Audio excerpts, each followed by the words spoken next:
So Russians initially aggressively moved over to a US capability and downed it, and are now making efforts to recover it. And then what we hear from this department is quite a soft expression of concern. We even haven't heard you condemning Russians and just saying that it's unsafe, unprofessional. What are we missing there? Qasim, I'm not sure what your question is. I think we were pretty vocal that the conduct of the pilots was unsafe and unprofessional. It was reckless, it was dangerous. Secretary Austin spoke to his counterpart. General Milley spoke to his counterpart. Again, I highlighted at the top that our focus is on conducting our missions in the region in international airspace. We're focused on protecting and defending the NATO alliance, and also on supporting Ukraine and its. I'll let you put words to it, Qasim. Of course, we have highlighted that it is a unacceptable act. But if you're looking for hyperbole, I will leave that to you. Okay. Yes, sir, Fadi. A separate question, sorry, General. Today, a helicopter, a mysterious helicopter, was crashed in northern Iraq, and it came out that it was carrying PKK elements. My question is, does the United States provide helicopter piloting training to SDF partners in Syria or not? Not to my knowledge. No, we do not. Thank you. Fadi. Thank you, General. Just want to follow up on the drone issue incident. So, first question yesterday, the last assessment we heard is it's not clear whether this collision was intentional or not. Do you have an update on this assessment, whether the Russians did this on purpose? And the second question is, the indications that the Russians might be trying to recover some of the debris. You talked about deep water and the Black Sea, but are you ruling out maybe the Russians being able to use some technology or divers to be able to recover the debris? Thank you. Yeah, thank you. So on the latter part of your question, I don't want to speculate. Again, this is U.S. property, but it's our assessment, again, that it is very highly unlikely that even if they were to recover it, that there would be anything useful in that regard. In terms of was this intentional, I'll tell you what we know and what we don't know. We do know that this aggressive behavior was intentional on the part of the pilots. Whether or not they hit the drone on purpose, we don't know.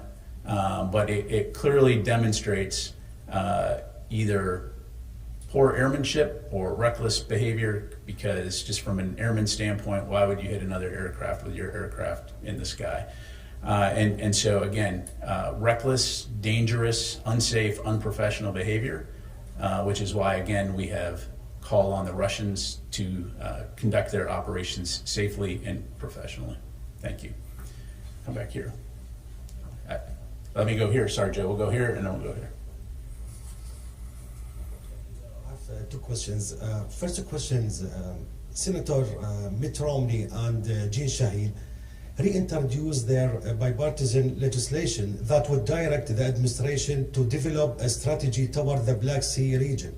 So do you believe, General, that the recent strategy need to be developed or more be specific? Thank you for the question. So we would need to take a look at that. I don't have that in front of us. Clearly we have a force presence around the world and take into account under the National Defense Strategy why we're operating, where we're operating. I can tell you that when it comes to the Black Sea, it is a critical international seaway that supports many of our NATO allies, and so we're going to continue to operate over that area for the reasons that I highlighted, in support of our NATO alliance, and also as we conduct ISR operations in there as part of our national security interests. Thank you. Iranian military officials are saying that they see Russia increasing its marine presence in the Black Sea. What will be your reaction? Is it need to be there in a higher up tempo as well? I really don't have a comment on that. It's not surprising that Russia maintains a presence in the Black Sea. They have for some time, but I don't have any specific comment to provide on Ukraine's assessment. Let me go to Joe. Thanks so much. At the risk of splitting hairs on the AUMF question, could I ask, what is the Secretary's position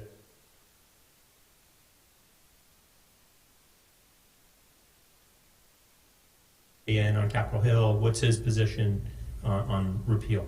Again, without getting into the pending legislation, the Secretary is certainly supportive of any discussions that Congress would have on the AUMF. Thank you. I'll go to Ro. Yeah.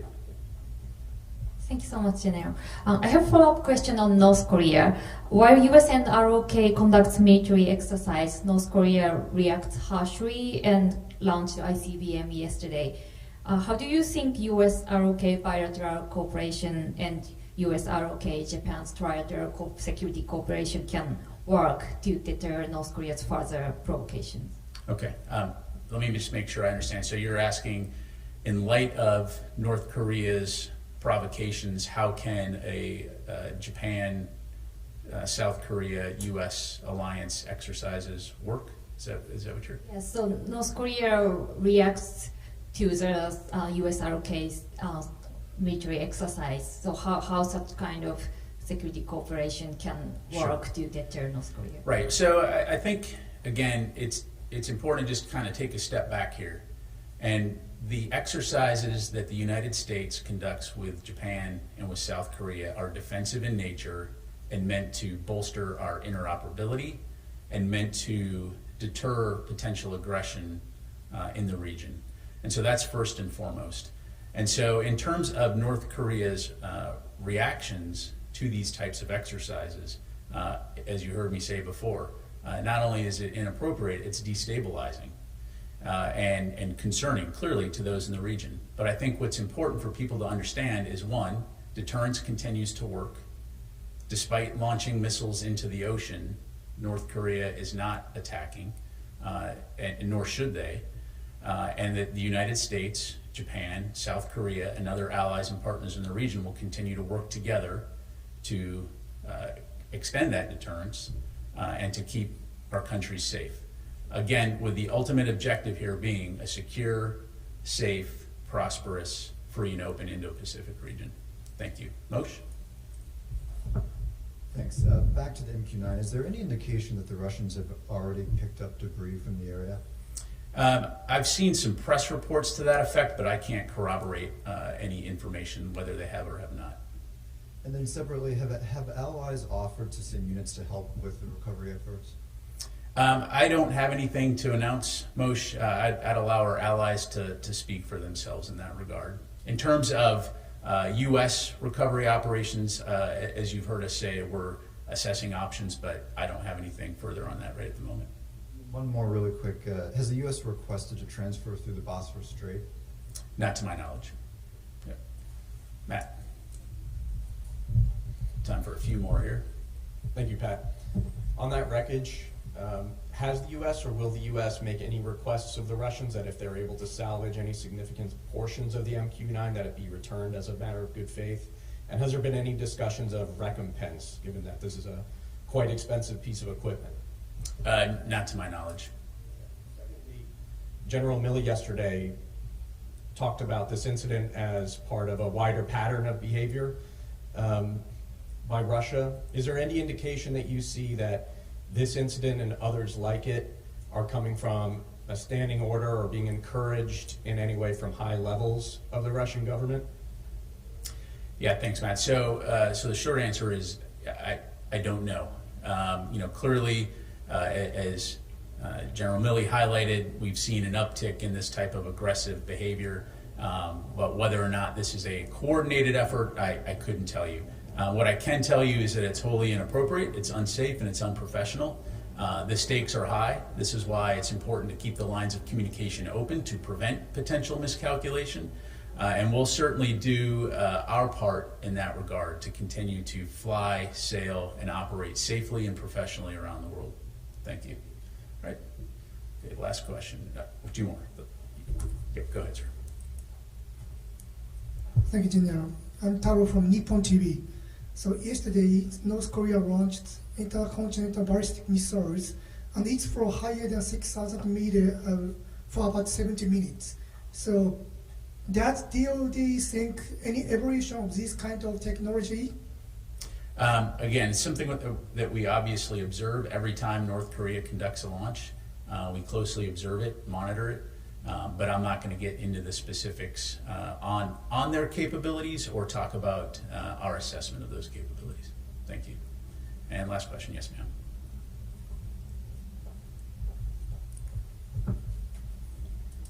Thank you. In recent weeks, Republican Congress members have stepped up criticism, if you will, at the Pentagon about wokeness and pressed senior DoD officials over things like pronoun training, saying a hyper-political culture has invaded the military.